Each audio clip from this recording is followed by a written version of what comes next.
We are talking about criminals, not peaceful protesters. ISIS wants nothing to do with the Ferguson activists fighting for social justice. The terrorists want people who hate the U.S. government as much as they do. They're reaching them on the social media highways. Ferguson in flames was a night of chaos and days of endless heartache.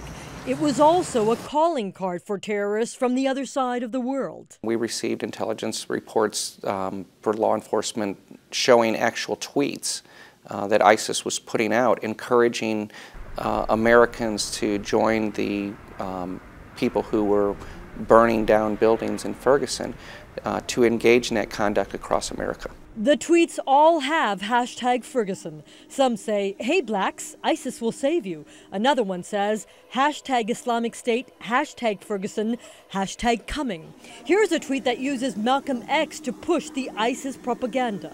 ISIS is recruiting Americans every single minute of the day via the internet, using their social media techniques. The U.S. Attorney in the Southern District of Illinois says the FBI got intelligence through situational reports about ISIS recruiting in Ferguson. Somebody in the crowd was carrying this sign in Ferguson in August saying, "ISIS is here." Well, they're trying to reach the individuals that are anti-government to begin with. We have a number of those individuals in the United States, whether they're sovereign citizens, whether they're anarchists. I think all of them showed up at one point or another in the St. Louis area over the last few months.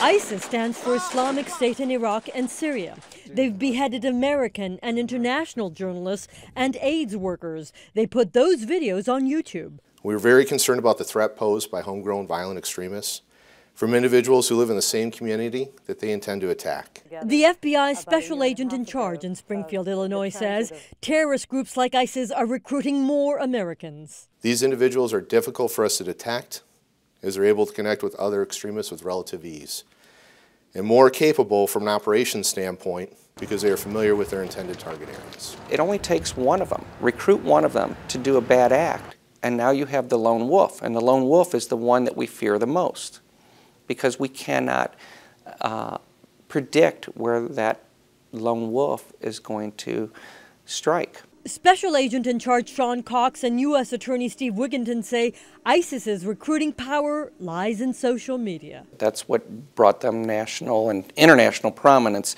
on top of their absolutely horrific brutality. The terrorists can reach from the Middle East into mid-America in the middle of chaos in a second. The FBI special agent in charge says it's hard to know exactly how many people ISIS already recruited here in the U.S. or in Ferguson. Agents are tracking ISIS activists around the world to see who they're tweeting and Facebooking.